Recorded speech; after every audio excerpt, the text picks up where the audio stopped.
Welcome to one nation Telugu news. ముందుగా headlines చూద్దాం. విజయవాడలో సీఎం చంద్రబాబు మీడియా సమావేశం. ప్రకాశం బ్యారేజీ గేట్లను ఢీకొట్టిన పడవలు, ఆ పడవలపై అనుమానాలు ఉన్నాయన్న చంద్రబాబు.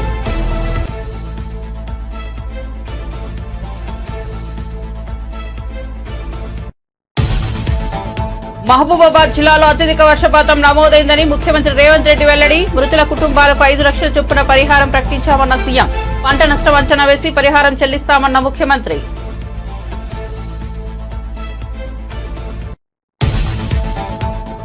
జత్వానీని కట్టడి చేసేందుకు జగన్ జిందాల్ ప్లాన్ చేశారన్న షర్మిల. జగన్ కు తెలియకుండానే ఐఏఎస్లు ఐపీఎస్లు వ్యవహరిస్తారా అని ప్రశ్న. జత్వానీ కోసం పోరాడేందుకు సిద్ధమని వ్యాఖ్య.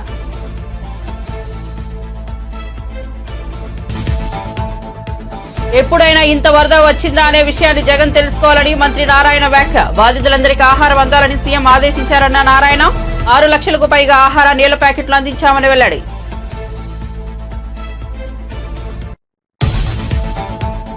ఖమ్మం వరద బాధితుల బాధలు విని తీవ్ర భావోద్వేగానికి లోనైన హరీష్ రావు. బురదలో కాలినడకన పర్యటిస్తూ ప్రజల కష్టాలను తెలుసుకున్న హరీష్ రావు. కడుపుకు ఇంత తిండి పెట్టేవాళ్లు ఈ ప్రభుత్వంలో లేరా అని ప్రశ్న.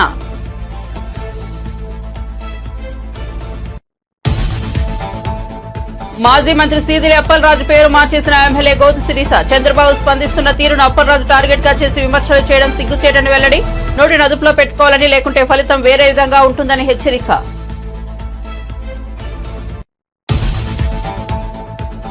ఎనిమిది జిల్లాలకు ఎల్లో అలర్ట్ జారీ చేసిన ఐఎండీ. అధికారులను అప్రమత్తం చేసిన తెలంగాణ సీఎం రేవంత్ రెడ్డి. ముందు జాగ్రత్తలు తీసుకోవాలని కలెక్టర్లకు సూచన.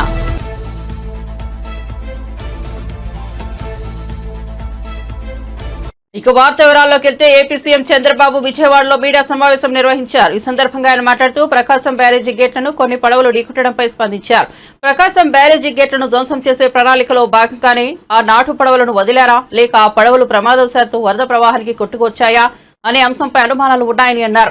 ఈ ఘటనపై విచారణకు ఆదేశించినట్లు తెలిపారు. ఇక వరద సహాయ కార్యక్రమాల్లో సరిగ్గా పనిచేయని అధికారులు, రాజకీయ ప్రయోజనాలకు అనుగుణంగా నడుచుకుంటున్న వారు మానవత్వంతో వ్యవహరించాలని కోరారు. ప్రస్తుత క్లిష్ట సమయంలో అధికారులు, అనధికారులు ప్రజాహితమే లక్ష్యంగా పనిచేయాలని, కష్టకాలంలో ఉన్న సాటి మనిషిని ఆదుకోవడానికి ప్రతి ఒక్కరూ ముందుకు రావాలని చంద్రబాబు పిలుపునిచ్చారు. సురక్షిత ప్రాంతంలో ఉన్నవారు కనీసం ఒక్క కుటుంబానికైనా సాయం చేయాలని సూచించారు.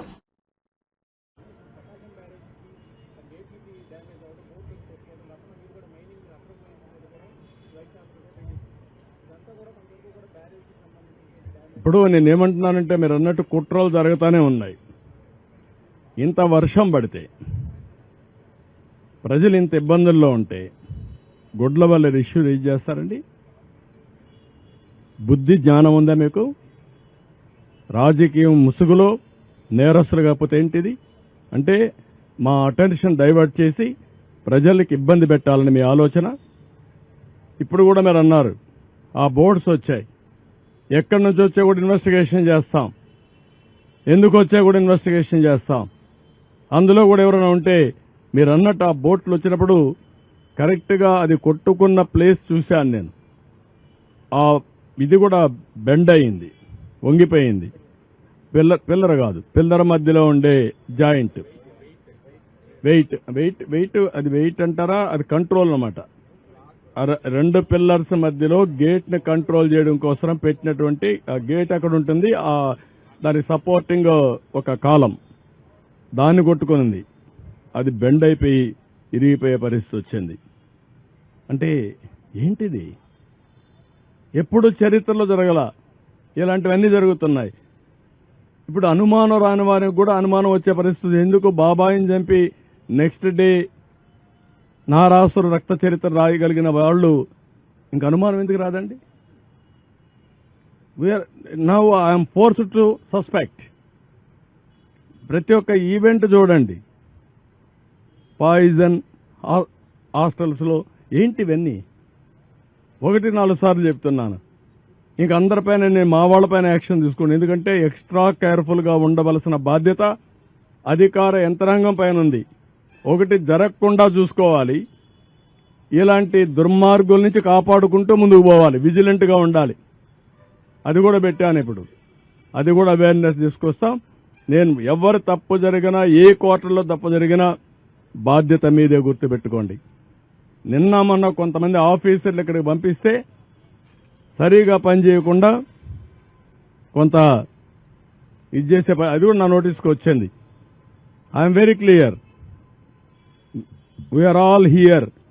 ప్రజాధనాన్ని మనకు శాలరీస్ ఇస్తున్నారు, public taxpayers money, we are here to do job.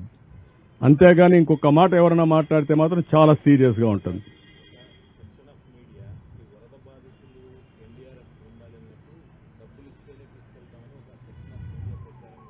నేను అందుకే ఒకటే మాట చెప్తున్నా, కొంతమందికి ఇంకా ఉంది. మీరు కూడా సమాజంలో భాగం, సమాజంలో మీరు కూడా ఇలాంటి తప్పుడు సంకేతాలు ఇచ్చి మీ పరువు పోగొట్టుకోవద్దండి. కమాన్ మెయిన్ స్ట్రీమ్కి రమ్మని కోరుతున్నా. ప్రజాహితం కోసం భారీ వర్షాలు వరదలు వచ్చినప్పటికీ అధికారుల చర్యలతో ప్రాణ నష్టం తగ్గించగలిగామని తెలంగాణ ముఖ్యమంత్రి రేవంత్ రెడ్డి అన్నారు. జిల్లాలో వరదలపై ఆయన సమీక్ష నిర్వహించారు. ఈ సందర్భంగా మాట్లాడుతూ మహబూబాబాద్ జిల్లాలో అత్యధిక వర్షపాతం నమోదైందన్నారు. మృతుల కుటుంబాలకు 5 లక్షల చొప్పున పరిహారం ప్రకటించినట్లు తెలిపారు. పంట నష్టం అంచనా వేసి పరిహారం అందిస్తామన్నారు. నష్టపోయిన 3 తండావాసులకు ఇందిరమ్మ ఇల్లు ఇస్తామన్నారు. ఖమ్మంలో ఆక్రమణల వల్లే భారీ వరదలు వచ్చాయని ముఖ్యమంత్రి తెలిపారు. మున్నేరు రిటైనింగ్ వాల్ ఎత్తు పెంపుపై ఇంజనీర్లతో చర్చిస్తామన్నారు. ఆక్రమణలను గుర్తించి తొలగిస్తామని స్పష్టం చేశారు. 7.5 దశాబ్దాల్లో ఎన్నడూ లేని విధంగా 42 సెంటీమీటర్ల వర్షపాతం నమోదైందన్నారు. సూచన చేయడం జరిగింది. ఇక్కడ 3 తండాలు మర్పెడ మండలానికి సంబంధించి 3 తండాలు ఎప్పుడు అధిక వర్షం వచ్చినా దాని ప్రభావానికి లోనవుతున్నాయి. కాబట్టి కలెక్టర్ గారికి నేను ఆదేశాలు ఇస్తున్నా.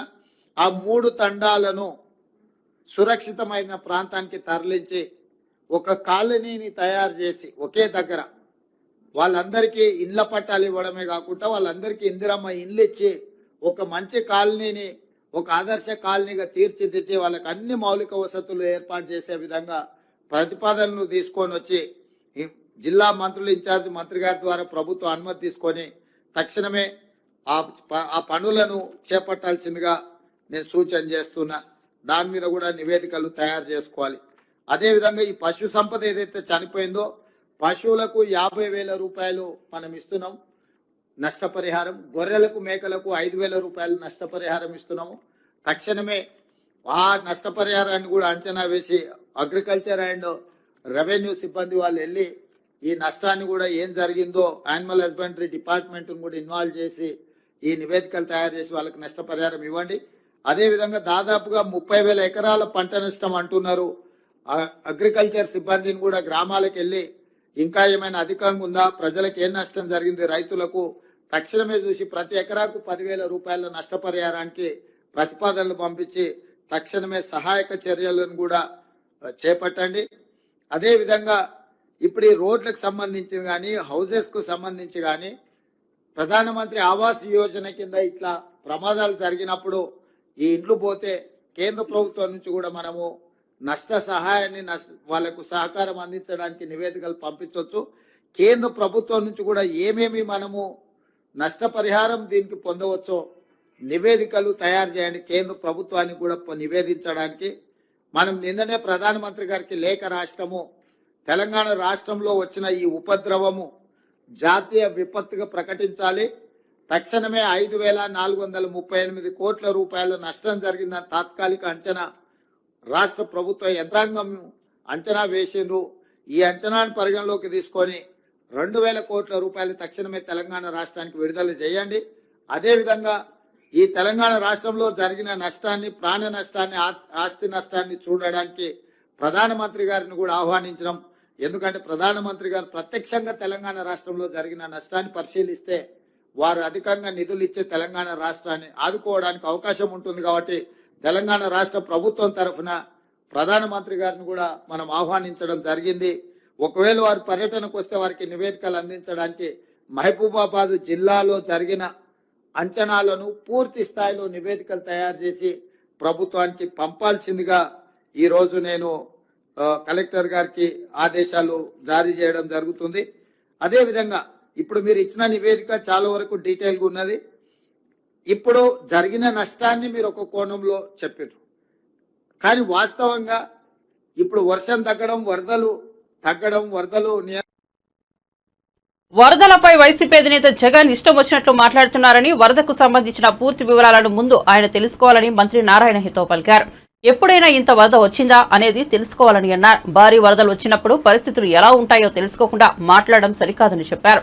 ఎంత ఖర్చు అయినా బాధితులందరికీ ఆహారం ఖచ్చితంగా అందాలని ముఖ్యమంత్రి చంద్రబాబు ఆదేశించారని తెలిపారు. వరద తగ్గిన వెంటనే యుద్ధ ప్రాతిపదికన పారిశుద్ధ్య పనులు చేపట్టాలని ఆదేశించారని చెప్పారు. ముఖ్యమంత్రి తాను నిద్రపోవడం లేదని, మమ్మల్ని నిద్రపోనివ్వడం లేదని అన్నారు. వరద బాధితులకు 6 లక్షలకు పైగా ఆహార ప్యాకెట్లు, మంచినీళ్లు అందించామని చెప్పారు.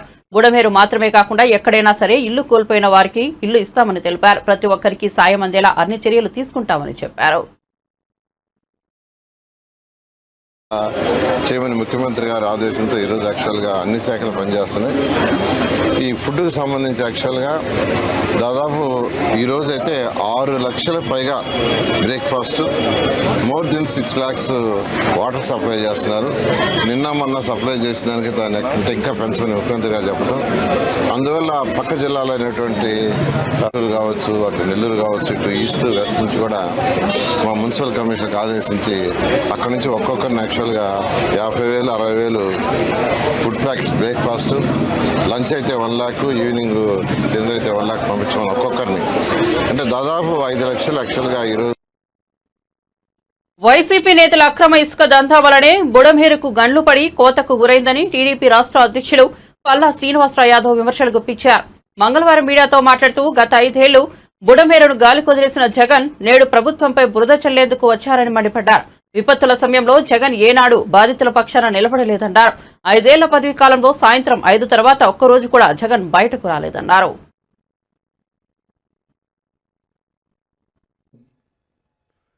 నిన్న వైఎస్ఆర్సీపీ పార్టీ అధ్యక్షులు మాజీ ముఖ్యమంత్రి అయినటువంటి జగన్మోహన్ రెడ్డి గారు వరద ప్రాంతం, ముప్పు గురైనటువంటి ప్రాంతాలకు వచ్చి ఆయన బురద జల్లేటువంటి కార్యక్రమం చేసి విమర్శలు చేశారు. వాటిని ఖండిస్తూ మరి ఈ ప్రెస్ మీట్ మేము తీసుకున్నామని చెప్పి తెలియజేస్తున్నాం. మేము ఈ వేదిక మీద నుంచి వైసీపీ నాయకులకు, జగన్మోహన్ రెడ్డి గారికి అడుగుతున్నటువంటి విషయం ఏంటంటే, 5 ఏళ్లుగా మీరు సీఎంగా ఉన్న కాలంలో ఏ రోజైనా సరే విపత్తులు వచ్చిన సమయంలో బాధితుల పక్షాన నించొని ఏ రోజైనా మీరు కార్యక్రమం చేశారా అని అడుగుతున్నా. అలాగే సాయంకాలం 5 దాటిన తర్వాత ఏ రోజైనా సరే మీరు బయటకు వచ్చారా? మీరు సీఎంగా ఉన్న 5 ఏళ్ల కాలంలో ఒక్కరోజైనా బయటకు వచ్చారా అని అడుగుతున్నా. అలాగే మీరు అధికారంలో ఉన్న 5 సంవత్సరాల్లో ఏ రోజైనా ప్రెస్ మీట్ని మీరు అడ్రస్ చేశారా? వీటికి ముందు మీరు సమాధానం చెప్పాల్సినటువంటి అవసరం ఉంది. ఈరోజు విజయవాడలో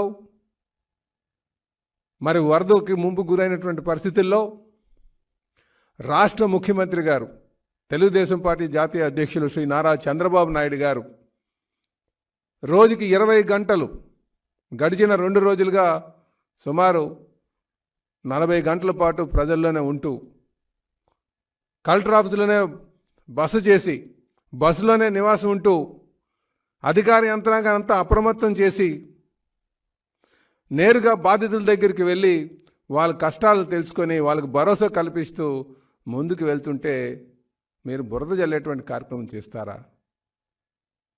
ప్రజలు గమనించట్లేదు అనుకుంటున్నారేమో. ప్రజలు అన్నీ కూడా గమనిస్తున్నారు. ఎప్పుడైనా ఒక విమర్శ చేస్తే అది నిర్మాణాత్మకంగా ఉన్నటువంటి పరిస్థితి ఉండాలి తప్ప ఏదో బురద జల్లేటువంటి కార్యక్రమం మానుకోండి అని చెప్పేసి మేము వైసీపీ నాయకులకి తెలియజేస్తున్నాం.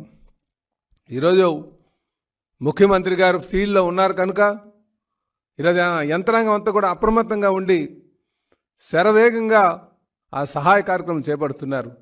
యుద్ధ ప్రాతిపదికన అన్ని ఏర్పాట్లు చేస్తున్నారు. ఈరోజు కేంద్ర ప్రభుత్వంతో సహకారం తీసుకొని సుమారు 10 ఎన్డీఆర్ఎఫ్ టీములు తీసుకొచ్చి అక్కడ సహాయం అందిస్తున్నారు. తమిళనాడు నుంచి 3 టీంలు వచ్చినాయి. పంజాబ్ నుంచి 4 ఎన్డీఆర్ఎఫ్ టీంలు వచ్చినాయి.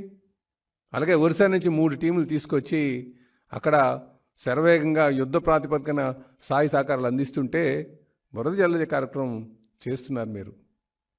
ఈరోజు కొంత యంత్రాంగం మొద్దు నిద్రలో ఉన్నటువంటి మాట వాస్తవమే, అది మీరు చేసినటువంటి నిర్వాహకమే. ఈరోజు మీరు ఎక్కడైనా చూడండి, ముఖ్యమంత్రి అంటే ఎక్కడో ఆఫీసులో ఉండి చేసేటువంటి పరిస్థితి ఉంటుంది. కానీ చంద్రబాబు నాయుడు గారు నేరుగా, ఎందుకంటే అధికార యంత్రాంగాన్ని, ప్రభుత్వ యంత్రాంగాన్ని అంతా కూడా చురుగ్గా పనిచేయించాలనే ఉద్దేశంతో వాళ్ళ ఫీల్డ్లో ఉండి పనిచేస్తున్నటువంటి తీరు ప్రతి ఒక్కరు కూడా హర్షిస్తున్నారు. ఇది మాకు గర్వంగానే ఉంది. ఒక ముఖ్యమంత్రిగా ఆయన పడుతున్నటువంటి తపన, అలాగే కేంద్రంతో కేవలం ఎన్డీఆర్ఎఫ్ టీంలే కాకుండా హెలికాప్టర్లు తీసుకొచ్చారు, బోట్స్ తీసుకొచ్చారు. నిరంతరం కూడా అక్కడ గాంధీ ఆసుపత్రిని రాష్ట్ర వైద్య ఆరోగ్య కుటుంబ సంక్షేమ శాఖ మంత్రి దామోదర్ రాజనరసింహ ఆకస్మిక తనిఖీ చేశారు. గాంధీ ఆసుపత్రిలోని సూపరింటెండెంట్ కార్యాలయం చేరుకున్నారు. ఆసుపత్రిలో బెడ్ల వివరాలు, ఓపీ రోజువారీ వివరాలు సూపరింటెండెంట్ డాక్టర్ రాజకుమారిని అడిగి తెలుసుకున్నారు. ఆరోగ్య శాఖ మంత్రి ఆకస్మిక తనిఖీ సమాచారం తెలుసుకున్న రాష్ట్ర వైద్య ఆరోగ్య శాఖ ప్రభుత్వ కార్యదర్శి doctor Krishna, director medical education doctor Vani Gandhi ఆసుపత్రికి చేరుకున్నారు. సీజనల్ వ్యాధుల కట్టడిలో భాగంగా గాంధీ ఆసుపత్రిలో చికిత్స పొందుతున్న బాధితుల వివరాలను అడిగి తెలుసుకున్నారు. వచ్చి మళ్ళీ ఒక సమావేశాన్ని ఏర్పాటు చేసుకొని పోలీస్ డిపార్ట్మెంట్ కోఆర్డినేట్ చేసుకొని సుప్రీంకోర్టు ఇచ్చే ఆదేశాలు, మనకున్న పరిమితులు, ఏ రకంగా ఈ యొక్క సెక్యూరిటీని మెడికల్ స్టాఫ్కు అందరికి ఏ రకంగా సెక్యూరిటీని పెంచాలి అనే దిశగా ప్రభుత్వం చర్యలు తీసుకుంటున్నది. త్వరలో మళ్ళీ మీ ముందుకు వచ్చి ఏ నిర్ణయాలు తీసుకున్నామో మీకు తెలియజేస్తాం. సార్, రాష్ట్ర వ్యాప్తంగా చాలా చోట్ల హాస్పిటల్స్ లో డాక్టర్స్ లేవు, అంటే మెయిన్ గా హైదరాబాద్ సరౌండింగ్స్ లో చాలా ఇబ్బంది పడుతున్నారు. సో దానికి ఏం చేస్తున్నారు? డాక్టర్స్ లేదు అంటే చాలా పెద్ద తప్పు పదం. అది లాంగ్ స్టాండింగ్ ఉన్న డాక్టర్స్ ను స్థానచలనం కావాలి, చేసిన సార్ మీరు మంచిగా చేసిన చెప్పాలి, మాట చెప్పాలి కదా. మీరు చెప్పకుండా లేరు అనే మాట కాదు. సంఖ్య తగ్గినది, తక్కువ పడ్డారు. హెచ్ఆర్ పెంచాలి, అట్లీస్ట్ 100కు 80% అని ఉండాలి, 75% అని ఉండాలి. మా ప్రయత్నం ఉంటుంది, చర్యలు తీసుకున్నాము. మొన్ననే మీరు చూశారు, కాంట్రాక్ట్ వ్యవస్థలో కూడా అందరి డాక్టర్లని, అసిస్టెంట్ ప్రొఫెసర్ అని వీళ్ళందరూ పెరుగుతున్నాయిలే, తగ్గుతలేవు. దొరతో మాట్లాడాలి, నాతో మాట్లాడు అందజేస్తూ ప్రతి 100 బెడెడ్ హాస్పిటల్కి వెళ్ళి మొదలు పెడితే, ఉదాహరణకు ఈరోజు 1000 పడకలేదు కానీ, 1500 పడకలేదు కానీ, 800 పడకలేదు, ఏ హాస్పిటల్ అయినా ప్రత్యేకంగా ఒక అవుట్ పోస్ట్ అనేది ఏర్పాటు చేయాలి. కనీస సిబ్బంది 5 నుంచి 6 మంది కానీ అది అక్కడ చూసుకోలేదా? చెప్పేస్తున్నా. వరద ప్రభావిత ప్రాంతాల్లో టీడీపీ అధినేత సీఎం చంద్రబాబు నాయుడు పర్యటించి బాధితులను ఆదుకుంటుంటే మాజీ మంత్రి సీదిరి అప్పలరాజు విమర్శలు చేస్తున్నారని, ఇది ఎంత మాత్రం సమంజసం కాదని ఎమ్మెల్యే గౌతు శిరీష అన్నారు. ఈ మేరకు సోషల్ మీడియా వేదికగా ఆమె స్పందించారు. బాధితులను ఆదుకునేందుకు చంద్రబాబు స్పందిస్తున్న తీరును ప్రపంచవ్యాప్తంగా ప్రశంసిస్తుంటే అప్పలరాజు మాత్రం ఆయనను టార్గెట్ గా చేసుకుని విమర్శలు చేయడం సిగ్గుచేటన్నారు. తితిలి తుఫాన్ సమయంలో చంద్రబాబు నాయుడు వారం రోజుల పాటు పలాసులో బస్సులోనే ఉండి బాధితులను ఆదుకోవడంతో పాటు పరిస్థితిని చక్కదిద్దిన విషయం గుర్తుంచుకోవాలన్నారు. విజయవాడకు వచ్చిన వరదల్లో కేంద్రంతో మాట్లాడి అదనంగా ఎన్డీఆర్ఎఫ్ దళాలను రప్పించి నేరుగా ప్రజలకు భరోసా ఇచ్చారన్నారు. వైసీపీ హయాంలో నెల్లూరులో వచ్చిన వరదలకు హెలికాప్టర్లో అప్పటి సీఎం జగన్మోహన్ రెడ్డి వెర్రినవ్వులు నవ్వుతూ చక్కర్లు కొట్టిన విషయాన్ని ఆమె ప్రస్తావించారు. ఇప్పటికైనా నోటిని అదుపులో పెట్టుకోవాలని, లేకుంటే ఫలితం వేరే విధంగా ఉంటుందని అప్పలరాజును హెచ్చరించారు. గత 36 గంటలుగా మనందరం ఆందోళన పడుతున్నట్టు రాష్ట్రంలో ముఖ్యంగా విజయవాడ నగరం చుట్టూ వరద ముంచెత్తుతుంటే ఇటు చంద్రబాబు నాయుడు గారు గాని, అటు మంత్రులు గాని అధికార గణంతో ఒక ముఖ్యమంత్రి స్థాయిలో ఉన్న 74 సంవత్సరాల వ్యక్తి పడుతున్న కష్టం ఈరోజు ప్రపంచం అంతటికీ ఆదర్శంగా నిలుస్తుంది. అలాంటి చంద్రబాబు నాయుడు గారి గురించి ఓడిపోయిన దగ్గర నుండి ఎక్కడ దాక్కున్నాడో తెలియదు గాని ఈరోజు 2 కెమెరాలు ముందుకొచ్చి నోటికొచ్చినట్టు వాగుతున్న మాజీ మంత్రి అప్పలరాజు గారి గురించి ఆయనకి సమాధానం చెప్పడానికి మేము ముందుకొచ్చాను. అయ్యా అప్పలరాజు గారు, ఈరోజు చంద్రబాబు నాయుడు గారు తితిలిలో ఏం చేశారు, హుదుహుదులో ఏం చేశారు, ఇప్పుడేం చేస్తున్నాడని కళ్ళుండి చూడలేని నీలాంటి కబోది మాట్లాడుతున్న మాటలకి ప్రపంచంలోని ప్రతి ఒక్కరూ అసహ్యించుకుంటున్నారు. డిజాస్టర్ మేనేజ్మెంట్ స్పెల్లింగ్ తెలియకపోయినా అర్థం తెలుసుంటుందని అనుకుంటున్నాను. అందులో చంద్రబాబు నాయుడు గారిని మించిన నాయకులు లేరు. 24 గంటల్లో కేంద్ర ప్రభుత్వంతో మాట్లాడి దాదాపు ఈరోజు ఒక 10 ఎన్డీఆర్ఎఫ్ టీమ్స్ తో పాటు పవర్ బోట్స్ తో పాటు చుట్టుపక్కల ప్రతి ఒక్క రాష్ట్రం నుంచి సహాయ సహకారాలు తీసుకొని ఈరోజు ఆయన చేస్తున్న పనికి ప్రపంచం అంతా నివ్వెరపోతుంది. ఒక ఆదర్శ ముఖ్యమంత్రిగా ఆయన ఉన్నారు. ఆయన వయసు కూడా మర్చిపోయి గత 36 గంటలకు ఆయన అసలు నిద్రపోయారో లేదో మాకు అర్థం కావట్లేదు. గంటకి ఒక మామూలు వ్యక్తిలాగా ఆయన అధికారులతో సమానంగా ఈరోజు పడవేసుకొని ప్రతి ఒక్క వీధికి ప్రతి ఒక్క ఇంటికి వెళ్లి ప్రతి ఒక్కరికి కూడా అమ్మ మీరు భయపడొద్దు, 24 గంటల్లో సాధారణ పరిస్థితికి తీసుకొస్తాను, మీతో నేను ఉన్నానని ప్రతి గడపకి ఆయన ఈరోజు ఇస్తున్న భరోసా ప్రతి ఒక్కరి మనసుల్ని కదిలించి వేస్తుంటే నోటికొచ్చినట్టు మాట్లాడతావా? హుదుహుదులో ఆయన ఏం చేశారో నువ్వు చెప్పక్కర్లేదు. విశాఖపట్నం నగరాన్ని చంటి బిడ్డలా కాపాడుకున్న ఈరోజు ఎవరు విశాఖపట్నంలో మర్చిపోవట్లేదు. తిత్లీలో దాదాపు సచివాలయాన్ని అందరినీ ఈరోజు పలాస తీసుకొచ్చి 7 రోజులు ఒక ముఖ్యమంత్రికి ఒక మామూలు బస్సులో ఆయన నివాసం ఉంటూ పలాస మొత్తాన్ని మళ్లీ మామూలు స్థితికి తీసుకొచ్చారు. అలాంటి ఆయన గురించే మీరు మాట్లాడుతున్నారు. మీకు తెలిసొస్తే కదా ఈరోజు మీ వరకు గత 5 సంవత్సరాలు మీ పాలనలో నెల్లూరు జిల్లాకు చుట్టుపక్కల వరదలు వచ్చినప్పుడు ఒక హెలికాప్టర్లోని వెర్రి నవ్వులు నవ్వుకుంటూ చూసిన వెళ్లిన అప్పటి ముఖ్యమంత్రి జగన్మోహన్ రెడ్డి గారికి ఈరోజు నిద్రపోకుండా నిద్రాహారాలు మాని ప్రతి గడప తొక్కుతున్న మా ముఖ్యమంత్రి చంద్రబాబు నాయుడు గారికి ఎంత తేడా ఉందో ప్రజలకు అర్థమవుతుంది. దయచేసి అనవసరంగా కెమెరా ఉంది కదా నోటుకొచ్చినట్టు మాట్లాడితే నాతో పాటు ఏ తెలుగుదేశం కార్యకర్త ఇంతకు ముందులాగా కాముగా ఉండరని మీకు సున్నితంగా హెచ్చరిక చేస్తూ, చంద్రబాబు నాయుడు గారు ఎలా కష్టపడుతున్నారో రాష్ట్రంలోనే కాదు దేశంలోనే కాదు ప్రపంచంలో కూడా ఈరోజు మీడియా నుంచి చూస్తున్న మనిషి అన్న ప్రతి ఒక్కడికి మెదడున్న ప్రతి ఒక్కడికి అర్థమవుతుంది. మరి మీలాంటి పశువులకి ఎందుకు అర్థం కాదో మీరు మనుషులా పశువులా మీ ఇంగిత జ్ఞానానికే వదిలివేస్తూ ఫస్ట్ అండ్ లాస్ట్ వార్నింగ్ ఇస్తున్నాను అప్పలరాజు గారు. చంద్రబాబు నాయుడు గారి గురించి మాట్లాడేటప్పుడు నోటిని అదుపులో పెట్టుకోమని మీకు సున్నితంగా హెచ్చరిక చేస్తూ మీ సోదరి గౌతు శిరీష. ఖమ్మం వరద ప్రాంతాల్లో బాధితులు తమ బాధలు చెప్పుకుంటుంటే మాజీ మంత్రి సిద్దిపేట ఎమ్మెల్యే హరీష్ రావు తీవ్ర భావోద్వేగానికి లోనయ్యారు. కరుణగిరి రాజీవ్ గృహకల్ప వెంకటేశ్వర నగర్ కాలనీ కాలువొడ్డు బొక్కలగడ ప్రాంతాల్లో బురదల్లో కాలినడకన పర్యటిస్తూ ప్రజల కష్టాలను హరీష్ రావు తెలుసుకున్నారు. కడుపుకు ఇంత తిండి పెట్టేవాళ్లు ఈ ప్రభుత్వంలో లేరా అని, ప్రభుత్వం పట్టించుకోలేదని, సహాయం చేయాల్సిన ప్రభుత్వ పెద్దలు కేవలం ప్రచారం కోసం వచ్చిపోతున్నారని ప్రజలు ఆవేదన వ్యక్తం చేశారు. సీఎం రేవంత్ రెడ్డి వచ్చారు, కానీ కనీసం కారు కూడా దిక్కుండా చేతులు ఊపుతూ వెళ్లారని స్థానికులు ఆగ్రహం వ్యక్తం చేశారు.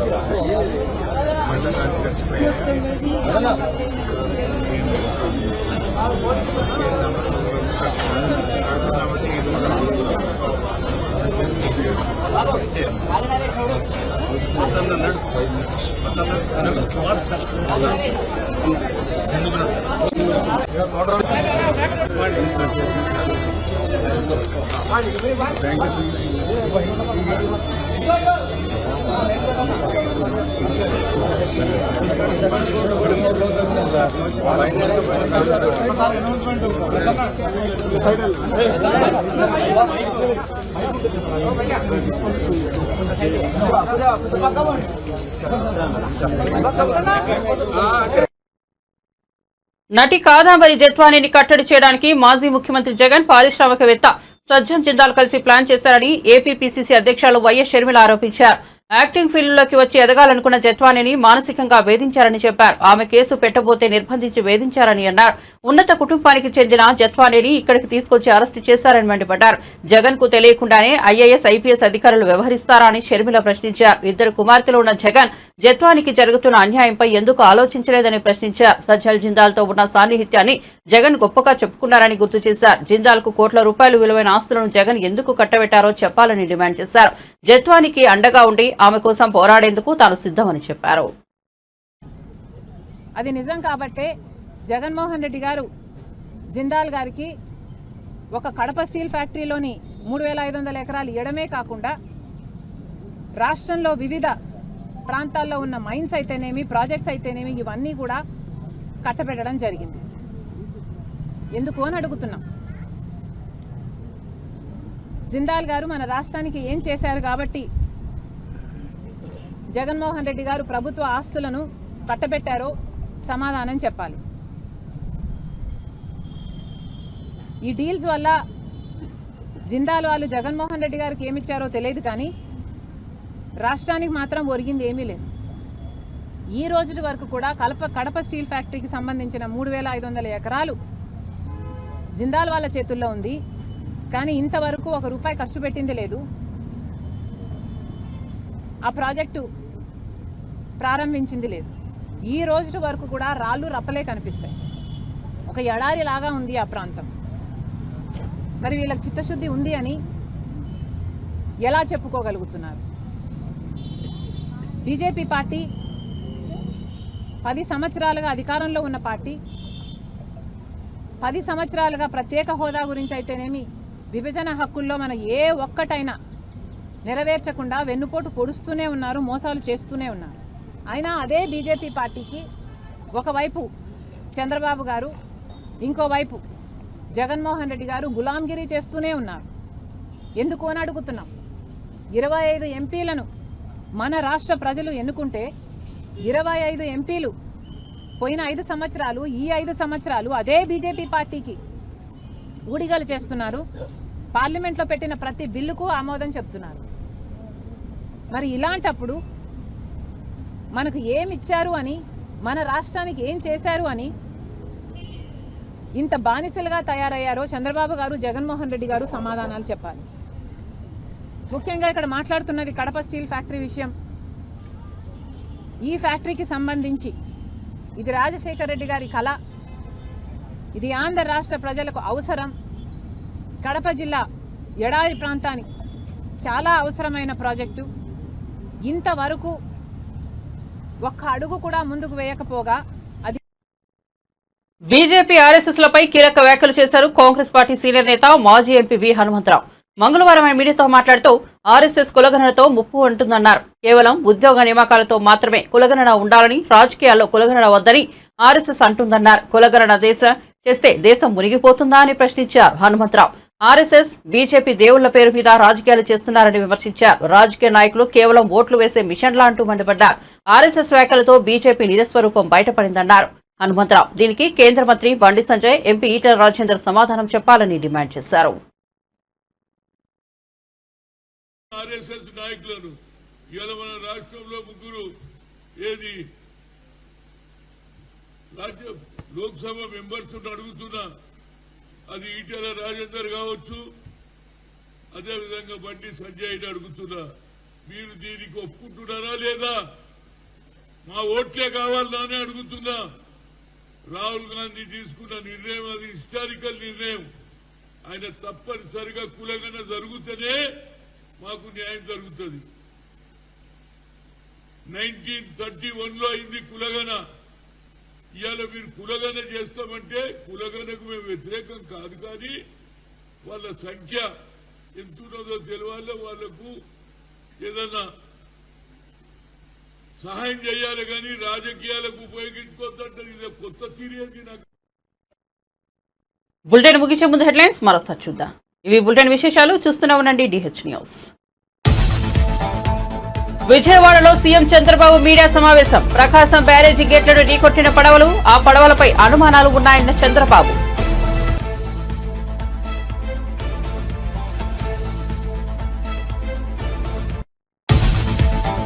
మహబూబాబాద్ జిల్లాలో అత్యధిక వర్షపాతం నమోదైందని ముఖ్యమంత్రి రేవంత్ రెడ్డి వెల్లడి. మృతుల కుటుంబాలకు 5 లక్షల చొప్పున పరిహారం ప్రకటించామన్న సీఎం.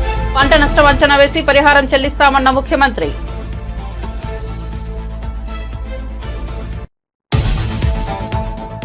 జత్వానీని కట్టడి చేసేందుకు జగన్ జిందాల్ ప్లాన్ చేశారన్న షర్మిల.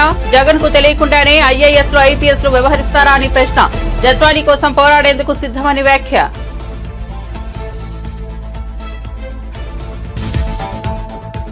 ఎప్పుడైనా ఇంత వరద వచ్చిందా అనే విషయాన్ని జగన్ తెలుసుకోవాలని మంత్రి నారాయణ వ్యాఖ్య. బాధితులందరికీ ఆహారం అందాలని సీఎం ఆదేశించారన్న నారాయణ. 6 లక్షలకు పైగా ఆహార నీళ్ల ప్యాకెట్లు అందించామని వెల్లడి.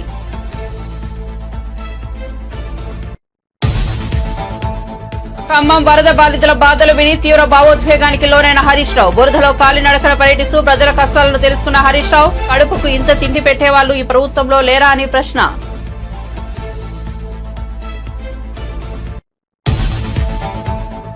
మాజీ మంత్రి సీదిలి అప్పలరాజు పేరు మార్చేసిన ఎమ్మెల్యే గౌతు శిరీష. చంద్రబాబు స్పందిస్తున్న తీరును అప్పలరాజు టార్గెట్ గా చేసి విమర్శలు చేయడం సిగ్గుచేటని వెల్లడి.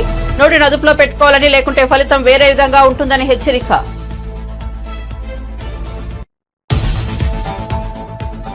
8 జిల్లాలకు ఎల్లో అలర్ట్ జారీ చేసిన ఐఎండీ. అధికారులను అప్రమత్తం చేసిన తెలంగాణ సీఎం రేవంత్ రెడ్డి. ముందు జాగ్రత్తలు తీసుకోవాలని కలెక్టర్లకు సూచన. మరిన్ని అప్డేట్స్ కోసం చూస్తూనే ఉండండి వన్ నేషన్ తెలుగు న్యూస్.